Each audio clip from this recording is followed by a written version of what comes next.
Hola, soy el licenciado Hugo Martínez y bienvenidos a la materia de Derecho y Legislación Aduanera. Y en esta materia tenemos como objetivo interpretar el marco legal y regulatorio que rige el comercio internacional y la gestión aduanera, a través del análisis de normativas, tratados comerciales y procedimientos jurídicos para aplicar estrategias de cumplimiento y optimización en las operaciones de comercio exterior. Vamos a empezar hablando con los fundamentos del derecho aduanero y vamos a empezar con el concepto del derecho aduanero. Vamos a empezar diciendo que es el conjunto de normas jurídicas que regulan por medio de un ente administrativo, que es la aduana, las actividades o funciones del Estado, primarias y secundarias, en relación con el comercio, y esto el comercio exterior, de mercancías que entren o salgan en sus diferentes regímenes al o del territorio aduanero, así como de los medios y tráficos, ya sea terrestre, fluvial, postal, etcétera, en que se conduzcan y las personas que intervengan, ya sea el agente aduanal, etcétera, en cualquier fase de la actividad o que violen las disposiciones jurídicas. Por esto podemos decir que aduana es el órgano de la administración pública que tiene por principal, pero no único, objeto percibir los derechos fiscales de importación y exportación y hacer cumplir las disposiciones prohibitivas y de reglamentación del comercio internacional. También las actividades o funciones del Estado se dividen en dos principales y secundarias, siendo las principales la actividad fiscal, que consiste en la recaudación de las contribuciones, una actividad económica, que consiste en el fomento a la industria, una actividad de control de riesgo, que consiste en el análisis de los riesgos que existen al introducir o sacar del país mercancía desde una perspectiva de la ilicitud. También tenemos la actividad social, y consiste en la prioridad que se tiene a la sociedad con respecto incluso de la fiscal y económica. Y esto quiere decir que prevalece la ayuda a la sociedad, como es el caso de las zonas francas o puertos libres que generen un equilibrio social en las personas que viven en esas zonas. Ahora, por lo que respecta a las secundarias, son la actividad de higiene pública, que consiste en la prohibición de introducir al país productos que sean nocivos a la salud. También tenemos la actividad de vigilancia, que es la Policía Federal encargada de que se haga cumplir la ley en materia aduanera. También tenemos la actividad financiera, que consiste en el equilibrio entre la balanza comercial, que es el saldo de lo que se importa y exporta, y la balanza de pagos, que es el registro de las transacciones monetarias de las importaciones y exportaciones, así como la cantidad de divisas, que es la moneda extranjera, y estas divisas que se capten. También tenemos la actividad internacional, que consiste en la armonía que debe existir entre nuestro país y los demás. Ahora podemos hablar de la naturaleza jurídica del derecho aduanero. La diferencia del derecho público con el privado es, según las institutas de Ulpiano, es cuando el primero mira al estado de la cosa romana y el segundo se refiere al interés de los particulares. Y esto quiere decir cuando tutela el interés colectivo pertenece al derecho público. En cambio, cuando tutela el interés particular es de derecho privado, por lo que el derecho aduanero es de derecho público. Y esto porque el sujeto esencial y dominante de la relación jurídica es el Estado. También sus disposiciones son de orden público. También con su cumplimiento está comprometido el interés general para los fines y actividades de este derecho. También podemos hablar de una autonomía del derecho aduanero. Y el derecho aduanero tiene autonomía porque tal como lo establece Ricardo Javier Basaldúa en su clasificación de autonomía, cumple con las 5 clases. Y estas son, vamos a mencionar primero la científica, porque tiene un objeto de estudio solo o único, que es el tránsito de mercancías entre un estado a otro. También tenemos la jurídica, porque tiene un conjunto orgánico de normas y esto quiere decir que todas las leyes que regulen el tránsito de mercancías entre un estado a otro. También tenemos la legislativa, porque el legislador tuvo a bien separar en un solo cuerpo las normas relacionadas, y esto está contemplado en la ley aduanera. También tenemos la jurisdicción, porque se crean tribunales especializados para conocer de la materia, que es el Tribunal Federal de Justicia Fiscal y Administrativa. También tenemos la didáctica o docente, porque existe una disciplina propia que se enseña en una aula. Ahora, también podemos hablar del derecho aduanero y sus relaciones con otras disciplinas.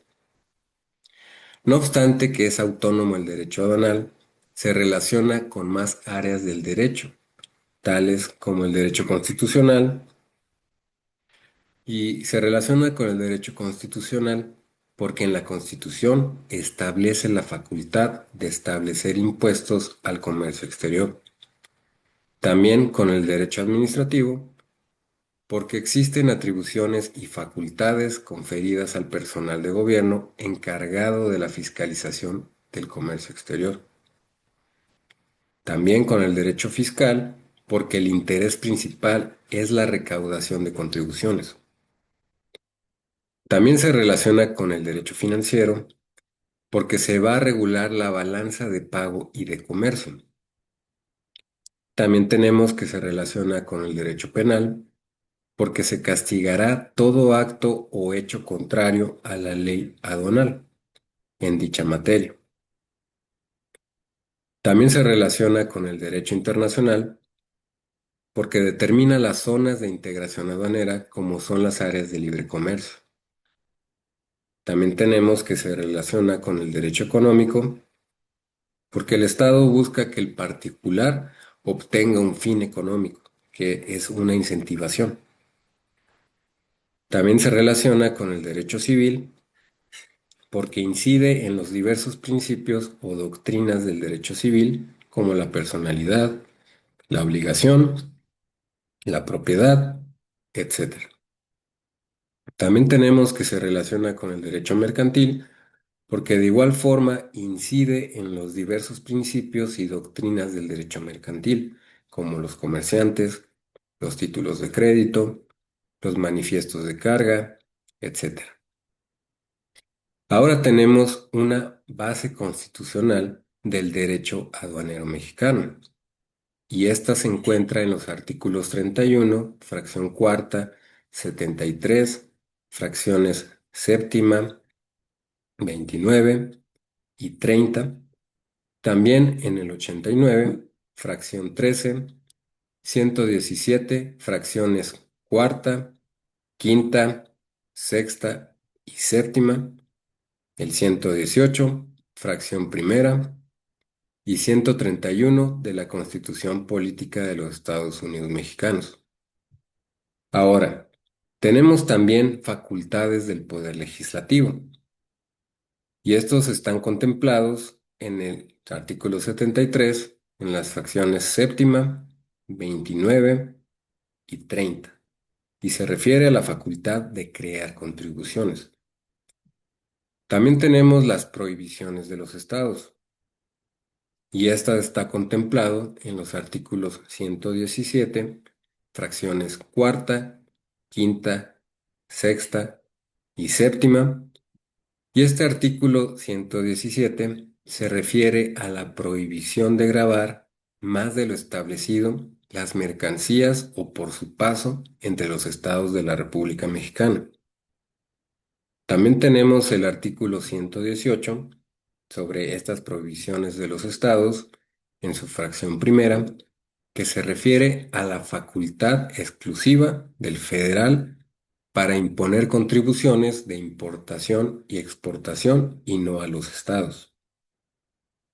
Ahora, sobre las facultades del Poder Ejecutivo, nos encontramos en el artículo 131 y se refiere a la facultad otorgada al Ejecutivo de poder gravar en materia de importación, exportación y tráfico en caso de que se estime urgente. También tenemos obligaciones de los mexicanos, que está contemplado en el artículo 31, fracción cuarta, y nos dice sobre la contribución al gasto público. Ahora vamos a hablar de la fuente del derecho, y podemos decir que la palabra fuente proviene del latín fons, fontes, y esta a su vez de fundo, dere, que significa derramar. Y esto quiere decir que es donde brota, emerge o se derrama el agua. Para nuestra materia será donde surge el derecho aduanero. Ahora, sobre la clasificación de las fuentes del derecho, las vamos a dividir y vamos a empezar hablando sobre las fuentes históricas. Y las fuentes históricas son de donde se adquieren conocimientos históricos del derecho, como son los papiros, las tablillas, etc. También tenemos como fuentes del derecho a las materiales, reales o sociales, y son aquellos fenómenos de carácter social que producen normas jurídicas como son las huelgas, los paros, etc. También tenemos como fuentes del derecho a las formales, y son las manifestaciones del derecho, como son las jurisprudencias, y se pueden clasificar en directas y estas directas que encierran una norma jurídica. También, como dentro de la clasificación de las fuentes formales, tenemos a las indirectas que interpretan una norma jurídica, que es el acto de privar de la vida a una persona, por ejemplo. También como fuente formal tenemos a las secundarias, por el orden señalado por la fuente principal, que es la jurisprudencia que hable de la privación de la libertad, por ejemplo. También tenemos como fuente formal las derivativas, cuando determina cómo se llevará a cabo el derecho positivo. También tenemos como fuente formal las originarias, que surgen del propio derecho, pero por ser vigentes y efectivas. Ahora, también tenemos el proceso legislativo, pero este proceso legislativo es una fuente formal, principal y directa y consiste en la facultad del legislativo para poder crear la ley. Se dice que el derecho aduanero emana del proceso legislativo, pues como ya se advirtió, en materia constitucional faculta a dicho poder la creación de leyes en esa materia. Ahora, sobre este proceso legislativo, vamos a hablar cómo se lleva a cabo, cuáles son los pasos del proceso legislativo, pero esto lo vamos a ver en la siguiente cápsula. En esta cápsula nos quedamos hasta aquí y en la siguiente cápsula vamos a empezar a ver sobre, vamos a empezar a hablar sobre el proceso del, del proceso legislativo y vamos a hablar con la iniciativa. Vamos a empezar con la iniciativa. Y después la discusión, la aprobación, la sanción, publicación, iniciación de la vigencia. Vamos a hablar o vamos a empezar dando sus descripciones en la siguiente cápsula.